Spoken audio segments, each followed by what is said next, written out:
Bonjour à vous, c'est Josué. Bienvenue à l'école de guérison divine. Et le thème d'aujourd'hui c'est « Vous avez l'autorité sur la maladie ». Vous avez l'autorité sur la maladie. Nous allons lire deux passages de la Bible. Le premier passage, c'est Luc, chapitre 10, verset 19. Voici, je vous ai donné le pouvoir de marcher sur les serpents et les scorpions et sur toute la puissance de l'ennemi, et rien ne pourra vous nuire. Ouvrons maintenant Jean chapitre 14, verset 12. Jean chapitre 14, verset 12. En vérité, je vous le dis, celui qui croit en moi fera aussi les œuvres que je fais, et il en fera des plus grandes, parce que je m'en vais au Père. Amen, amen, amen. Vous devez savoir que, en tant que chrétien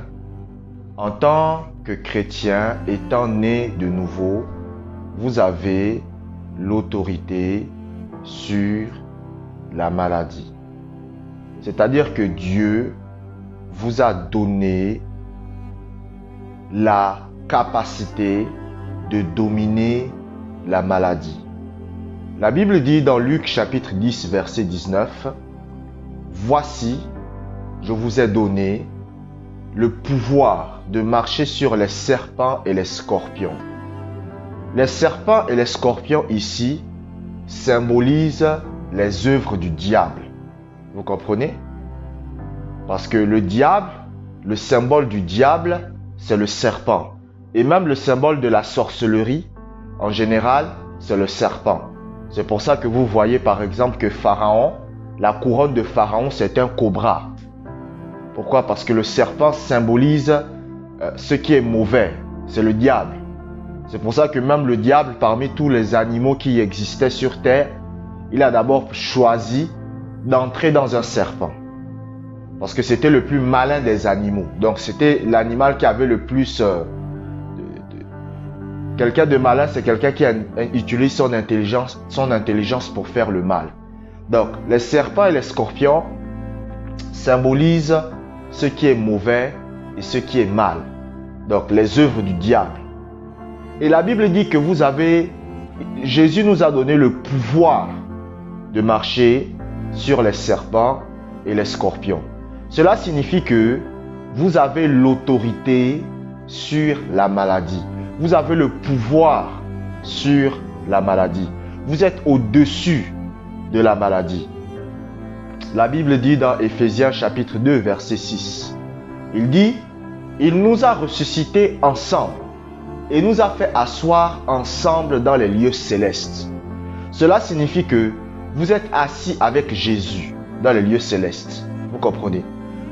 Ça veut dire que vous êtes au-dessus des choses de ce monde. Vous comprenez? En tant que chrétien, vous avez le pouvoir et l'autorité de vaincre la maladie qui est en vous. Vous comprenez? Parce que vous savez, comme je l'ai dit, un chrétien ne doit pas penser de façon naturelle. Un chrétien ne doit pas penser de façon humaine. Vous comprenez? Parce que dans le monde séculier, c'est-à-dire dans le monde humain, on ne nous dit pas que nous avons l'autorité sur la maladie. Au contraire, on nous dit que la maladie a l'autorité sur nous. Vous comprenez? Il y a un homme de Dieu qu'on appelle Kenneth Hagin. Il explique que pendant 40 ans, il n'a même pas eu des maux de tête. Il n'avait même pas de maux de tête. Vous savez pourquoi? Il disait que même quand les maux de tête essayaient de l'attaquer, il prenait autorité sur les maux de tête. Et les maux de tête partaient au bout de 15 minutes. Et moi aussi, c'est pareil. Écoutez, moi, je ne prends plus vraiment avec sincérité. Moi, je parle avec sincérité. Je ne prends plus de médicaments. Je ne sais même pas la dernière fois que j'ai pris des médicaments. Moi, je ne prends plus de médicaments. Vous comprenez? Parce que chaque fois que quelque chose m'attaque, qu'est-ce que je fais? Je prends simplement autorité sur cette maladie et ensuite, je vaque à mes occupations et cette maladie disparaît. Vous comprenez? Donc, j'exerce mon autorité sur la maladie. J'exerce mon autorité sur la maladie. Et vous aussi, vous avez l'autorité sur la maladie. Vous aussi, vous avez le pouvoir sur la maladie. Donc, vous êtes en train de m'écouter. L'autorité que Jésus a, Jésus vous a donné cette autorité. Vous comprenez? Par exemple, lorsque vous lisez le livre de Jean chapitre 16, le Seigneur va dire, il va dire quoi? Il va dire, tout ce que vous demanderez en mon nom, vous le recevrez. C'est l'autorité. Quand la Bible dit au nom de Jésus, il est en train de parler de l'autorité que vous avez. Vous comprenez? Ce n'est pas le fait de dire au nom de Jésus qui fait peur à la maladie ou aux démons. Vous comprenez? En réalité, ce n'est pas vraiment ça. Le nom de Jésus, ça veut dire l'autorité. C'est comme par exemple quelqu'un vous dit, le président de la République vous dit, en mon nom, vous pourrez faire ça. Vous comprenez? Il n'est pas en train de dire que quand vous citez son nom, les gens, c'est à cause du fait de citer son nom que les gens vont agir. Non. Mais quand il dit en mon nom, il veut dire avec mon autorité. Vous comprenez? Et c'est ce que Jésus dit. Quand vous voyez dans la Bible que Jésus dit en mon nom, en mon nom, en mon nom, vous ferez, en mon nom, vous ferez. Il est en train de dire avec mon autorité, vous allez faire ça. Avec mon autorité, vous allez faire ça. Vous comprenez? En fait, Jésus vous a donné son autorité.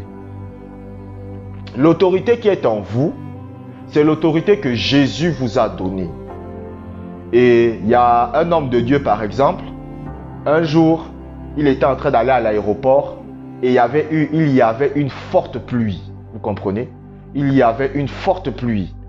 Et sur le chemin, ça devenait dangereux parce que la pluie était tellement forte qu'on ne voyait même plus ce qu'il y a. Ils ne voyaient même plus ce qu'il y avait devant eux.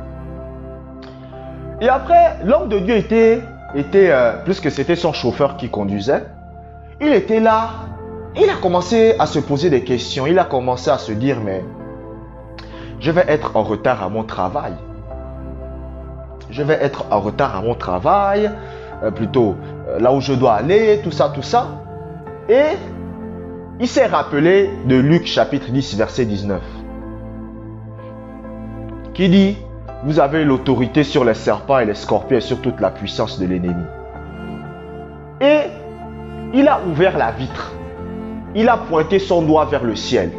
Il a dit, pluie, je t'ordonne de t'arrêter au nom de Jésus. Et qu'est-ce qui s'est passé? Au bout de 10 minutes, la pluie s'est arrêtée. Vous comprenez? Une forte pluie, mais la pluie s'est arrêtée. Vous comprenez? Parce que c'est ça qu'on appelle l'autorité. Vous comprenez? C'est-à-dire que vous devez exercer votre autorité sur la puissance de l'ennemi. Et c'est ce qui s'est passé avec Jésus. La Bible dit que Jésus était dans la barque. Il dit à ses disciples, passons à l'autre bord. Et Jésus est dans la barque. Et Jésus dort. Et pendant ce temps, il y a une tempête qui se lève. Les disciples avaient peur. Ils commencent à crier. Après, ils réveillent Jésus. Ils disent au Seigneur Jésus-Christ, mais toi, tu ne t'inquiètes pas qu'on est en train de mourir? Et le Seigneur Jésus-Christ dit, ok, je vais vous aider. La Bible dit quoi? La Bible dit qu'il menaça le vent et la mer. Il menaça le vent et la mer. Il a dit, tais-toi. Et le vent et la mer s'est calmé. Et les gens ont dit, mais le gars là, c'est qui? Et Jésus a dit, pourquoi avez-vous peur, gens de peu de foi? Vous comprenez? Jésus a exercé son autorité. Vous comprenez? Mais les disciples, eux, ils n'ont pas exercé leur autorité. Vous comprenez? Mais Jésus, lui, il a exercé. C'est pour cela, lorsque vous lisez la Bible vous dit quoi? Dans le livre de Marc, chapitre 16, lorsque vous lisez, la première chose que Jésus va dire quoi? Il va dire, voici les miracles qui accompagneront ceux qui auront cru. En mon nom, ils chasseront les démons. Vous comprenez? Donc, il est en train de dire, avec l'autorité que je leur ai donnée, les démons vont être chassés. Vous comprenez? Les démons vont être chassés. Et rappelez-vous que la maladie vient des démons. Dans 90% des cas, les maladies, les infirmités viennent des démons. Donc moi, j'avais la constipation chronique, j'avais l'asthme. Il y a toujours un démon derrière. Vous comprenez? Vous comprenez? Donc, vous devez comprendre que vous avez l'autorité sur la maladie. Vous avez le pouvoir sur la maladie. Vous avez la capacité de dominer la maladie. La Bible raconte un autre passage des 70 disciples. La Bible dit que les 70 disciples sont allés pour évangéliser et prêcher. Et la Bible dit qu'ils sont revenus en guérissant les malades. Et ils vont dire à Jésus, Jésus, les démons nous sont soumis à toi. Lorsque nous disons à la maladie, sors de ce corps, quitte ce corps, la maladie part.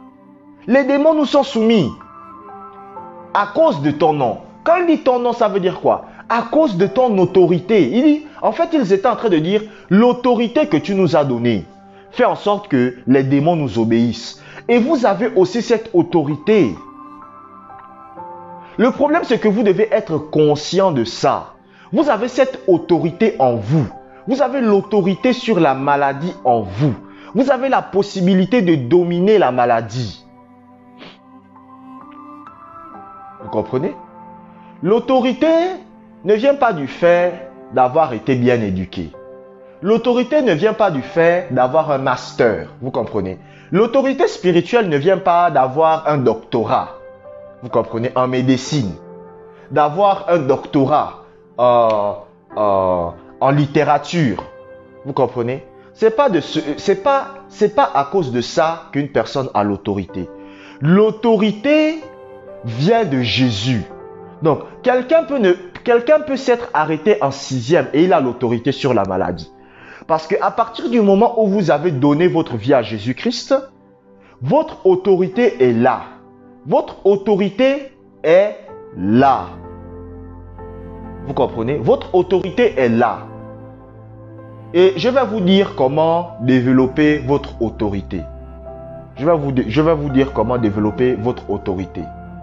Donc, l'autorité spirituelle est toujours présente. Vous comprenez? Maintenant, comment développer cette autorité spirituelle? Cette autorité spirituelle peut se développe de 3 manières. La première manière, c'est quoi? Méditer la parole de Dieu. Augmenter votre connaissance de la parole de Dieu. Maintenant, la deuxième chose que vous pouvez faire, c'est quoi? Prier en langue. Prier beaucoup en langue. Vous comprenez? Ça, c'est un des moyens que vous devez faire. Prier beaucoup en langue, c'est-à-dire prier en langue tout le temps. Ça, c'est l'un des moyens par lesquels vous pouvez augmenter votre autorité. Prier en langue pendant que vous êtes en train d'aller au marché.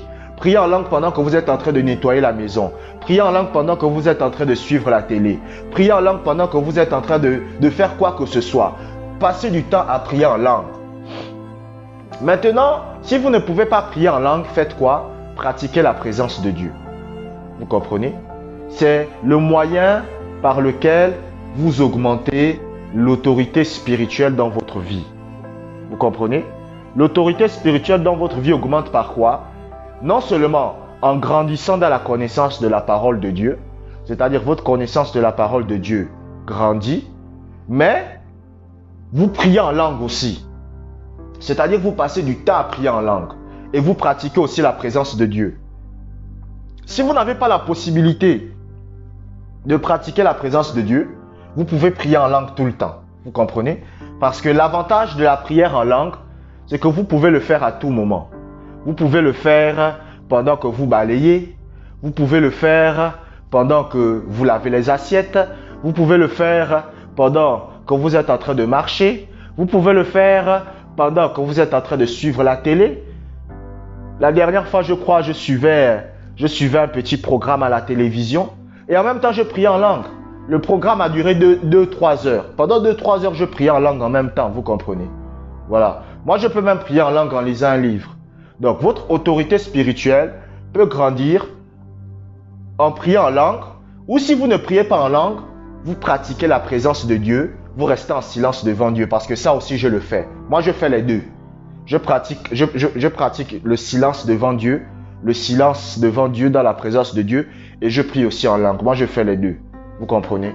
Donc, c'est ça le secret et la clé de la vie chrétienne. Donc, vous avez l'autorité sur la maladie, et cette autorité peut augmenter non seulement en grandissant dans la connaissance de la parole de Dieu, en priant en langue ou en pratiquant la présence de Dieu. Je vous remercie d'avoir écouté cet audio jusqu'à la fin.